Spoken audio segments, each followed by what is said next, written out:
one Pakistani Pathan, 6 feet something, he fired a grenade launcher. My radio operator was just in front of me. It was a moonlit night, I could see it.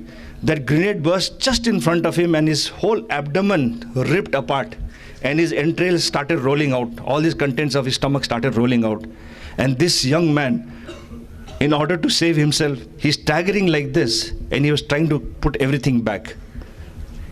It was a terrible, terrible sight for me. And every time my boys would fall down, I had nothing else to do as a commanding officer. I could do nothing. They said, "Saab, aap jaiye. लेकिन थोड़ा जल्दी आइए, बहुत दर्द हो रहा है, बहुत महसूस हो रहा है दर्द, बहुत खून बह रहा है, and we want to live." I said, "Fine." After a couple of days, I thought I'll be coming back after a day or two, but it took little more time. After a couple of days, when I came back, I saw the same bodies. Their rifles were pointed towards the enemy. Their fingers were inside the trigger, pressing like this.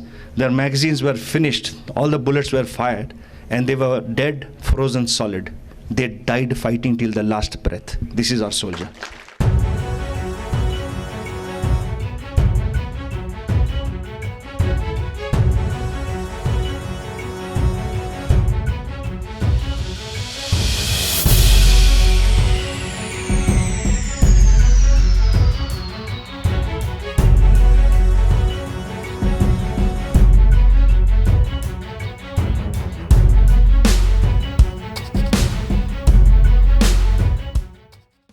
It's 1999, the Kargil War, which I had the fortune of fighting for my nation.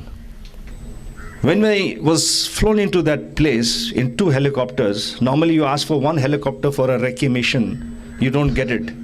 But we were in such dire straits that I was the first person who was approached by the army headquarters to lead the Gurkha Rifles into battle.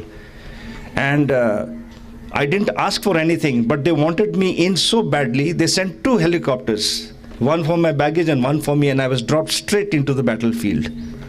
And even when I landed there, as soon as I landed there, there was so much of shelling from the enemy, that is artillery fire, you know, those bombs which go off.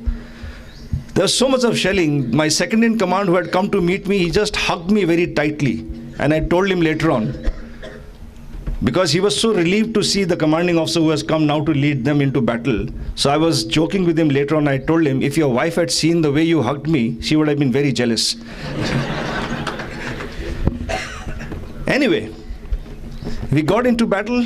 For 2-3 months, there was no action. There was pounding and pounding of shelling. Initially, people thought they were just those militants who had just crossed through the line of control, which is about 1,700 kilometers of absolutely rough terrain. But later on, we realized by the type of fire that was coming on us that these were not militants or terrorists. These were trained soldiers who were firing at us. And we kept sending the message back that these are trained soldiers who are firing at us. And they kept telling us from behind, no, they are some militants, Colonel Rai, just take 1 or 2 companies of your men and finish them. A battalion, incidentally, is approximately 1,000 to 1,500 men, which I led. Anyway, for 2 months, we kept on getting bombarded. So many people dying. I remember one bomb falling very close to me with my 4 sentries. And the bomb was so powerful when they fired with the artillery that it actually made them into shreds, those 4 bodies. And I took 2 days to collect those small the pieces of their bodies and put them up together. And we didn't know who it was till we found out who were the people on duty. I mean, that was the type of a situation. We were down. And when I got a chance, I volunteered. I said, I'll take my battalion, I will attack the enemy in the heart of the enemy, a place called Khalubar in Batalik. Because people had already assessed that if we can take that Batalik, which is in the heart of their defenses, our job would be done. But the question was, who is going to go through the enemy lines, getting fired upon, getting bombarded upon, and then take Khalubar over there, in the heart of the enemy? I volunteered. I said, sir, the general was there. I was the commanding officer. I said, sir, with my battalion, I will take this task and I will go and I will capture this Khalubar. And believe me, thank you for your applause, but when I came back and told my men, that this is the place, Khalubar is the place which is very, very, important, and we have to capture it. Everybody said, yes sir, isko to lena hi lena hai. But then I said, on your behalf, I volunteered that we will go and capture it. Their jaws fell down. They said, ye pagal ho gaya. Because the task was as good as impossible that time. Now, I want to share with you all, when I stood up and volunteered that we would capture that mountain, huge mountain, it's a huge mountain at 18,000 feet above sea level. When I volunteered to capture that mountain, I'm admitting now, and believe me, I did not know how I would do it.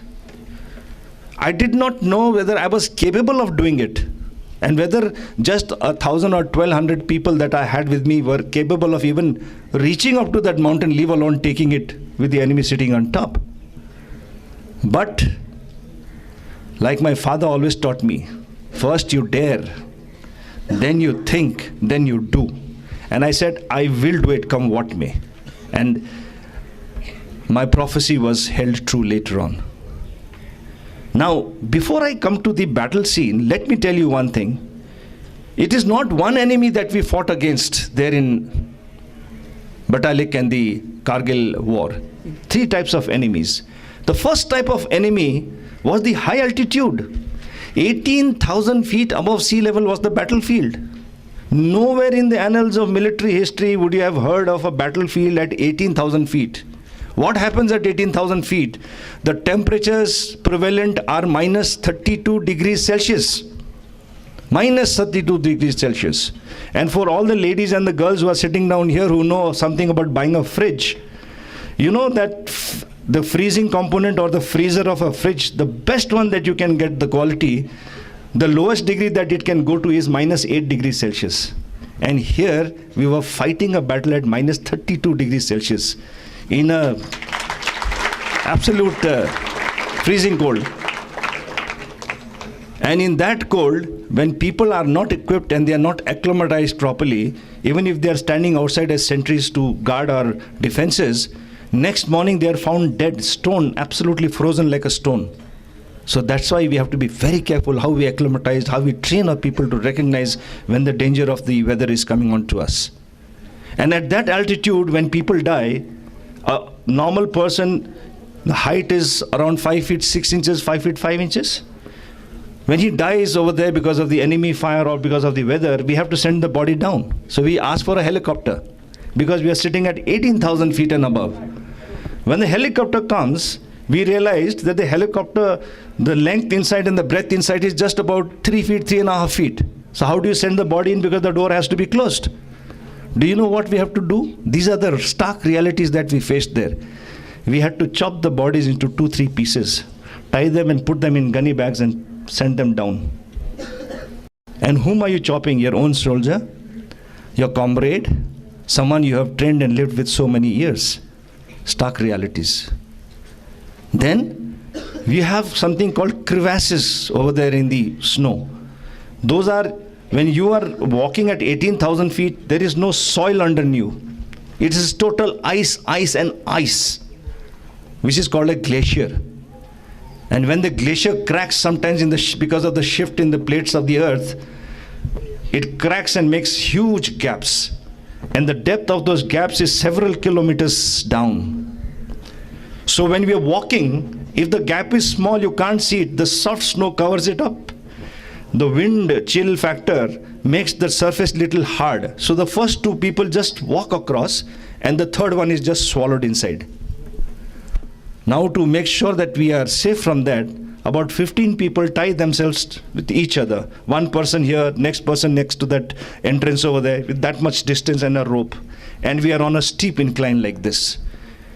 But still, sometimes the third person or fourth person falls down. When he falls down, with the jerk, everybody starts sliding down and walking and moving towards that big gap or the crevasse. So we have our ice axe, we keep on punching on the ice to get a grip and somehow we stabilize ourselves. But then we are taught that maximum 2 or 3 minutes. Give time and try to pull that chap out because you're yourself in a difficult position. You're also being dragged down into the gap. You're holding it with the ice axe. I mean, it's maddening. You're trying to save yourself and you're trying to save your friend. But after 3 minutes when you can't do anything, you just chop the rope by putting a pit in there. The orders are chop the rope. In any case, after 3 minutes, that man can't survive. Because the temperature inside that gap, do you know what is the temperature? Minus 75 degrees Celsius. He becomes instantly frozen if he does not come out within 2 to 3 minutes. Those are the stark realities. Then, the second difficulty or the challenge was the terrain. 18,000 feet. There is a very, very severe phenomena called hypoxia. That means lack of oxygen in the air. Normal oxygen is about 28% in the air, which we are breathing normally as normal human beings. But as you keep climbing up in altitude, the percentage of oxygen keeps reducing to a very low level. So your body does not get enough oxygen into the body. And you have to breathe like an old man. Even a young, absolutely stout person, healthy person will be stooping over like an old man and walking slowly because you can't breathe. And when you breathe very hard, your windpipe is burning. It's like a flame, as if someone has put your windpipe on fire. And in that type of an atmosphere, you are expected to climb up like this in a steep incline of 80 degrees where your nose is touching the next step that you're supposed to take. Imagine. And then we have got almost about 90 pounds of weight of your arms, your ammunition, some amount of supply, some clothing. Staying though, we have to live out right in the open. There's no way that you have any shelter. And on top of that, it's just not a walk. Like you go to a trek to Singad or some other place. The enemy is sitting on top, which was the third challenge. He's got the most modern weapons with him. Huge number of machine guns that fire at 1,000 rounds a minute. And each bullet, when it comes, it whizzes past you like this, 1,000 rounds a minute. And you're scared to even move your head because the bullets are zinging all around you. Our sides are all tattered and the people are getting killed left, right, and center. And they're there on top. So these are the type of challenges that we faced. Anyway, to cut the story short, volunteered, realized that I had to walk 14 hours of constant and quick march to reach my destination. That is my objective, which is to be captured. And throughout my journey of those 14 hours, we were constantly under enemy fire. And one lesson I want to give you here is never complain in life. Because I must add that in the army, there are only two sizes for clothes and equipment. The sizes are either too big or too small. You'll never get your size. So, normally people complain, हमारे size का कपड़ा नहीं मिलता, जूता का भी कपड़ा अपना size का नहीं मिलता. We keep complaining. And that day I learned why in the Indian army we don't have the correct size. We have either too big or too small. Because when the machine gun started firing at us, one machine gun burst came very close to my leg over here, and one bullet went through the toe of my snow boot. It's a huge boot, snow boot like this, through and through.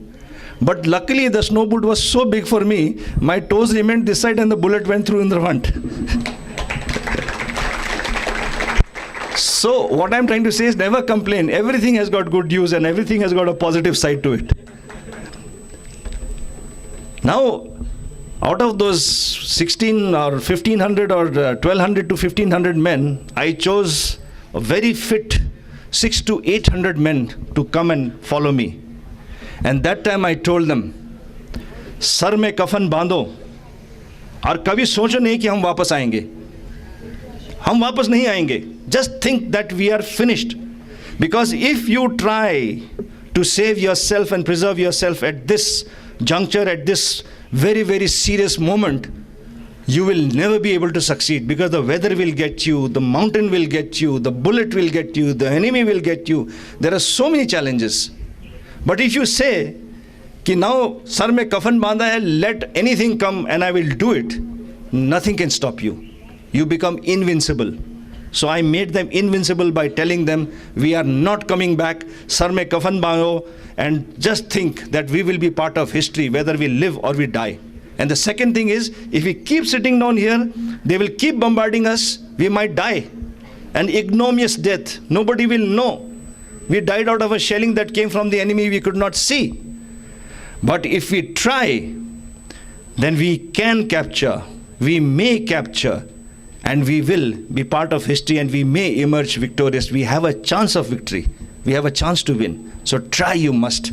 And I told them, I will lead from the front. As a commanding officer, I am not supposed to go in front. I said, I'll lead from the front. And we set out in earnest. Lot of fire came on us. And of course, so many horrible things happened, but few things I must tell you so that you young people understand the sacrifices that the soldiers have made. I remember when we were about 600 yards, the bullets were coming too furiously. I mean, it was so intense. And then when we came around 400 yards, it was, we had to pause there for a while, because from 2-3 positions, the machine gun fire was too much. At 1,000 rounds a minute, about 40 to 60 machine guns were firing on us. And we were uphill, we were tired. Loads we had already shed because we could not carry any of it. And that time, I remember it was a moonlit night. One Pakistani Pathan, 6 feet something, he fired a grenade launcher. My radio operator was just in front of me. It was a moonlit night, I could see it. That grenade burst just in front of him, and his whole abdomen ripped apart, and his entrails started rolling out. All his contents of his stomach started rolling out. And this young man, in order to save himself, he's staggering like this, and he was trying to put everything back. It was a terrible, terrible sight for me. And every time my boys would fall down, I had nothing else to do as a commanding officer. I could do nothing. So I used to sit down there, put the boy on my lap, and tell him, "Beta, abhi tum seh lo, thodi der tak reh lo, and hum aage jaake we'll beat the enemy, we will capture the objective, and on my way back, I'll carry you on my shoulders and I'll take you down for treatment."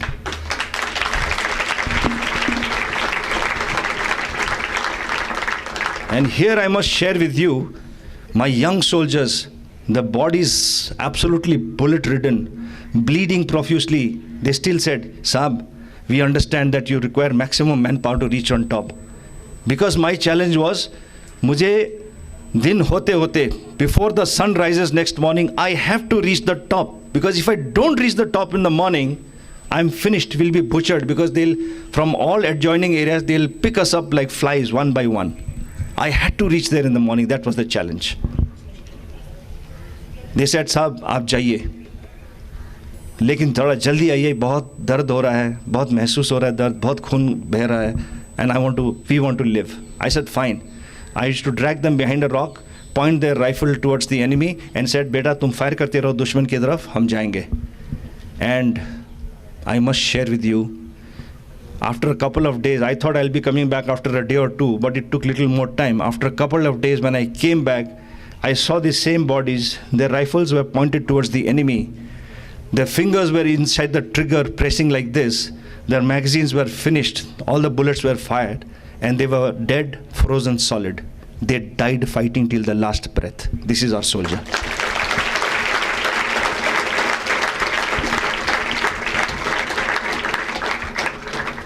We reached the top with great difficulty, but I thought we had captured that place, but suddenly we got attack after attack from the enemy, counterattack. Rest of my people were absolutely cut off, and out of those 600 people, do you know how many of us had managed to reach on top? I already had got a machine gun burst out 2-3 bullets on my leg, and I was bleeding.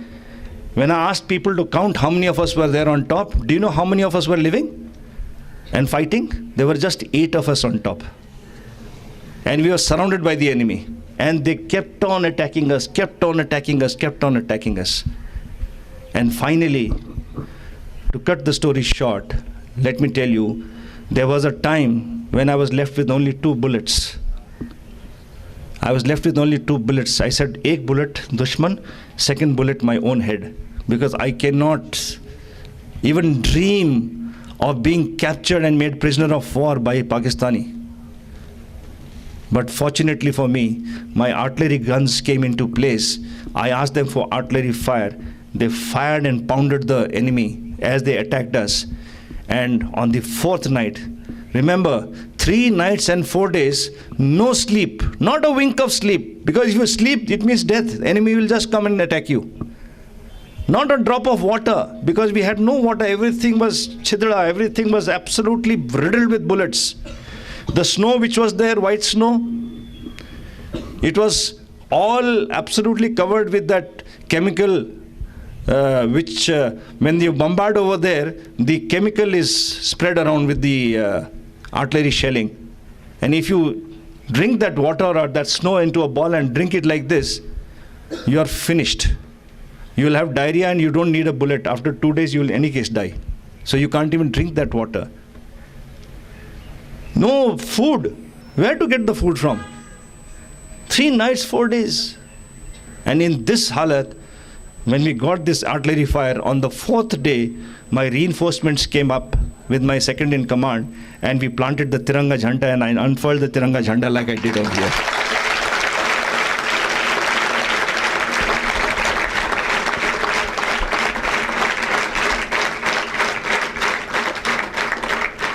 I have told you this story in a very, very brief, means micro-brief version. But if I tell you the bravery which was shown and displayed by my troops, your tears will come out and you will understand the true word of Azadi. You will understand the true cost of Azadi. Because today I told you, independence means what? It means Azadi from all this corruption, this, that, and also to ensure that the integrity of the nation is maintained at the borders by our vigilant soldiers and the brave soldiers. That is the meaning of independence today.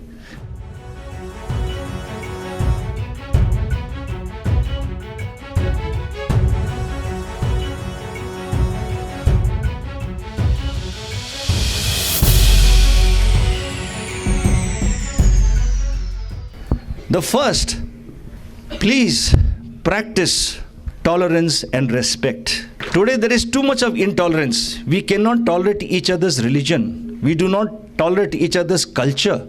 We do not tolerate each other's freedom of thought.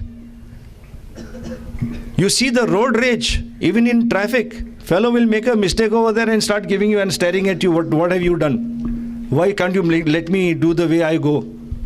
Even if he's against the traffic laws. There is total intolerance and there is total disrespect for each other. Please learn that mutual respect can get us a long way, and India needs that. A sense of tolerance for everybody to respect each other will be a wonderful place. So please, from today onwards, practice this tolerance. Second thing is humanity and compassion. No point having huge bungalow, riches, everything, but no family, huge house, no home. What Dalai Lama always says. No point. Humanity and compassion. Try to help people as much as possible. Try to have compassion for other beings. It may be human beings, it may be animals, it may be anything. And that, I think, the Jain teaching is one of the best, where you teach people ahimsa paro dharma.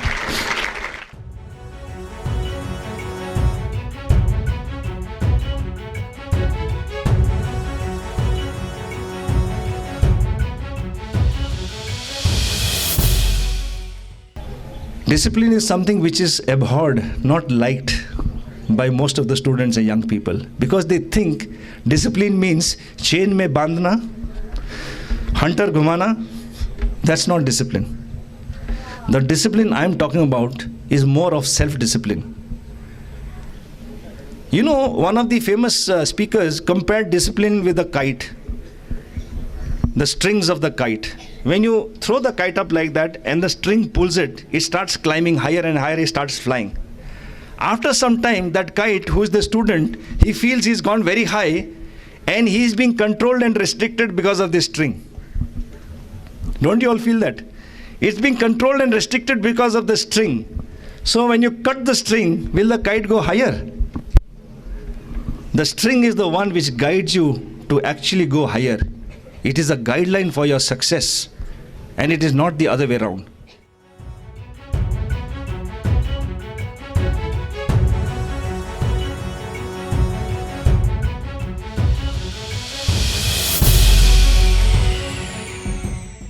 And the last bit of advice I want to give my friends is have a sense of humor. Don't keep such a castor oil face all the time. Your people will say, oh, aa gaya castor oil. Yeah. Have a sense of humor. I'll tell you in war how it helped me. When I was surrounded, I told you, by the enemy for 3 nights and 4 days, and I had only 2 those bullets, And I looked at my boys, they also had 1 or 2 bullets. And I got a message that 40 of the Pakistanis have surrounded us and they are coming at us. I had to change the spirit. They were absolutely tense. They could see the tenseness in my face. And I remembered my father. He said, use humor. That will change the plane. And I quickly thought, in Nepali, in my language, there are no galis. Hardly any galis. When you speak loudly, it's a gali. So there are no galis. And our people are very reluctant because they are not used to giving galis. The culture is like that. And those Pakistanis who were coming up in mountains, you can hear people much clearer. But reaching is a little, slow because of the incline and the walk that you have to do. But the voice carries very far. And the Pakistanis were abusing me. They were abusing us, using the best abusive language or total parliamentary language, I can say.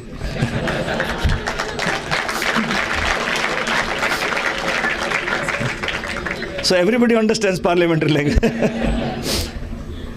And yours truly, I had a best Sardarji friend in my school and college days and even in my academy days. And he had taught me the choicest Punjabi galis. I am a vocabulary of Punjabi galis. Matter of fact, I'm sure if that fellow writes a memoir, those Pakistanis, they will say that there was one Gurkha soldier over there whose vocabulary was tremendous in Punjabi galis. And I was giving it back to them equal. My boys were tense and they were watching me. So I said, now I must get them into the mood of fighting. And I told myself, I was cursing the world. Why am I in a situation like this? My boys are dying. Everybody is dying. People don't even know what is happening to us. I was into that conflict. And then I suddenly realized I must change the mood.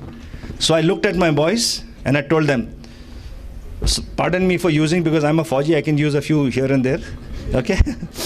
That's Fauji language. I looked at them, I said, bloody fools, तुम्हारा commanding officer साहब को ये पाकिस्तानी लोग इतना गंदा गंदा गाली दे रहा है, तुम लोग चुपचाप बैठे हो, गाली दो. Now my boys were in total दुविधा, क्या करें? कमांडिंग ऑफिसर का हुक्म is like पत्थर में लकीर. There's no question of disobeying him. So they started nudging each other. You gave it, Suddenly they caught hold of one fellow, Gyan Bahadur, who was from Dehradun. He said, Dehradun ka badmash hai, pakka, he must be knowing galis. So they got him up. And this fellow, 5 feet nothing, takes out his khukri like this, adjusts his jacket like this. He's still trying to get the courage, to give gali in front of me. And then he looked over the boulder. And then he looked at me. I said, yes, gali do. Then he says, Pakistani kutta upar aayega to mundi kaat dega.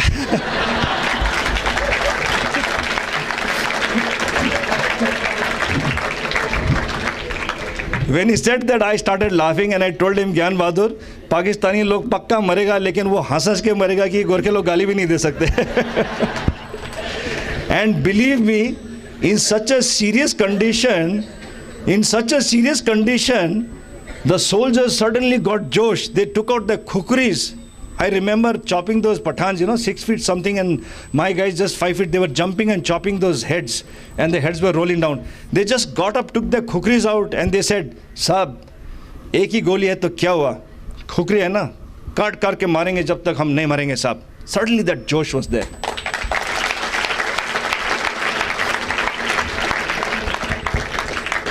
So, my dear friends, when that could work for us in one of the most dire situations, I'm sure humor will work for you.